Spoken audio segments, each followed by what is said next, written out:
What's up, Bundy fans? How's it? It's Bundy Baz again. We're going into part 4, I think, of Bob's shopping list. Before I get started, just check out that view. Man, there's Joburg down there with all the crazies. I don't want to drop the camera. There we go, all the crazies. Okay, man. Bob's shopping list. Yeah, part 4 of your WIP plan. What is your what if plan, yeah? For lack of a better name.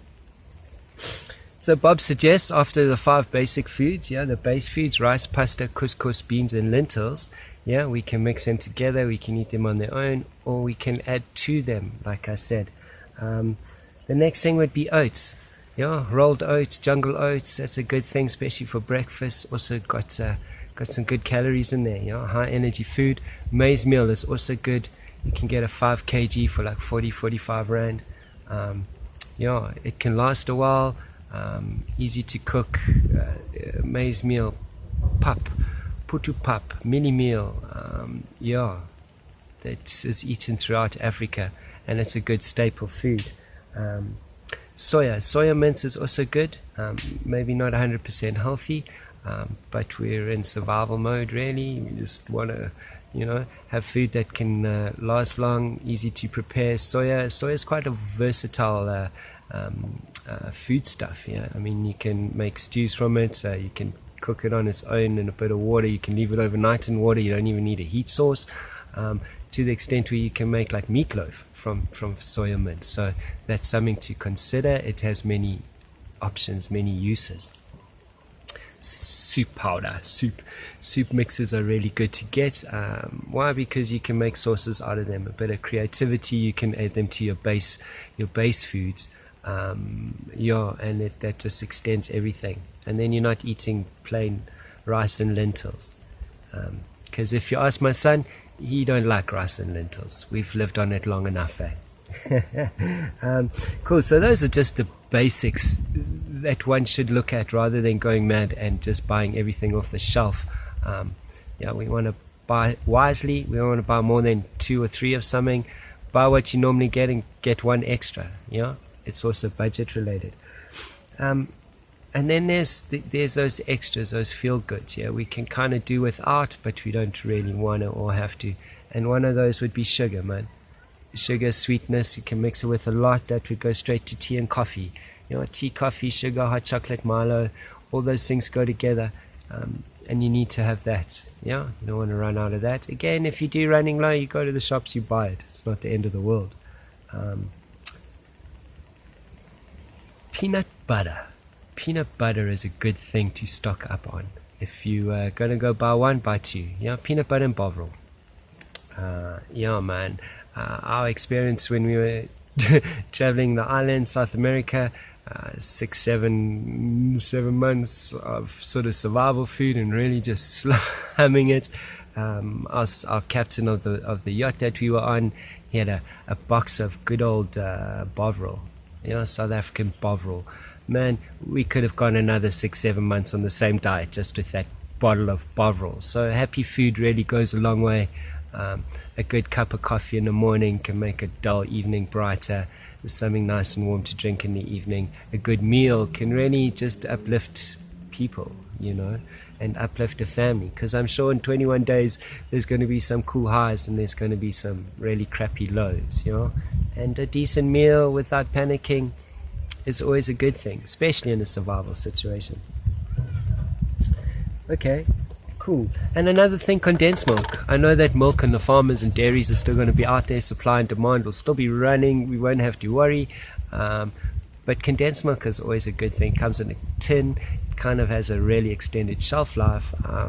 So yeah, next time you're out at the shops, buy a can of condensed milk, 1 or 2, and you just put that away in the back end of your cupboard. So it's there in the eventuality that maybe you can't get milk, or maybe you have a sweet tooth, got nothing to kill it. Maybe you want to make a different coffee. You know, that is something worth looking into. And then important items, things that we maybe overlook. My pets. You know, so if you're going to go out and buy pet food, don't buy 5 bags of pet food or dog food. You know, buy a bag and a spare bag. You know, it's okay. You're going to get Also, you should know how much your dog eats generally. So in an ideal world, you would want to have enough food for him for the 21 days. Because after that you can go to the shops and buy more. So if you've got enough food for 10 days, let's say, then you know you're going to do one trip. Don't do 5 trips in 20 days. Do one trip. Don't do any trips in an ideal world, but if you have to minimize it, and maybe one trip a week is fair. More than that, you need to relook your plan. We want to minimize contact. Cool. Kid food, alright. Ladies' toiletries. Ladies, you need a plan. What is your meds?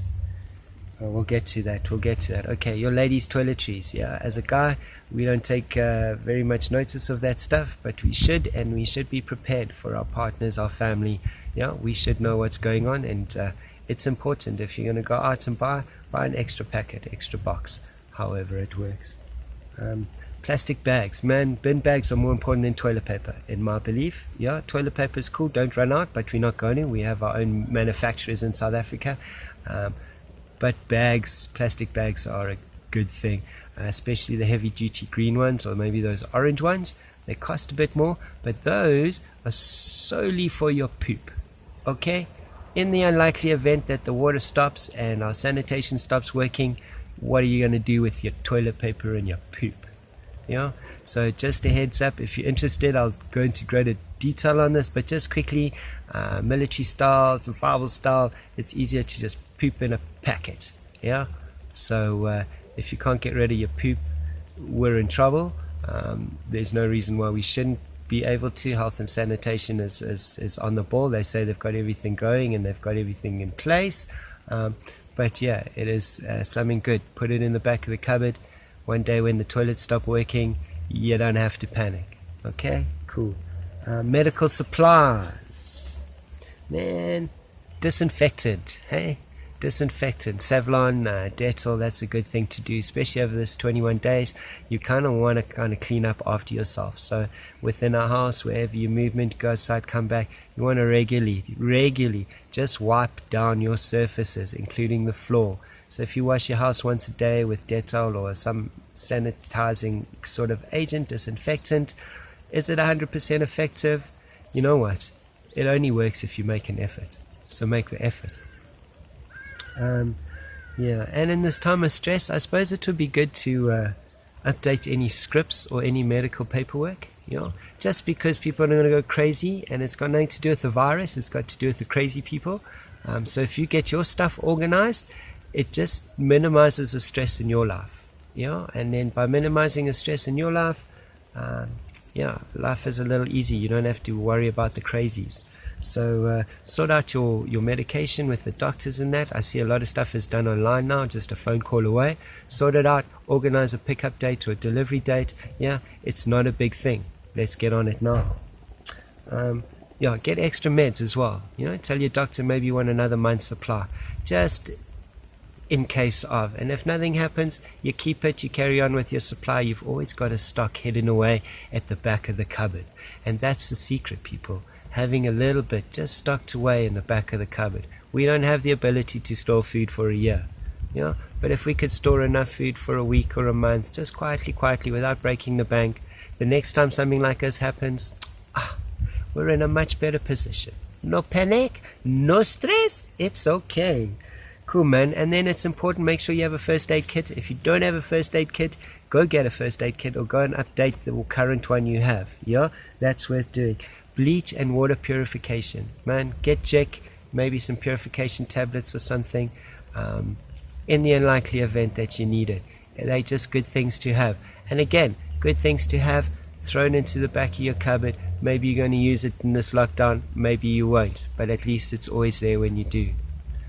Alright, man, coming from a sunny, beautiful, quiet Joburg afternoon, overlooking our beautiful city.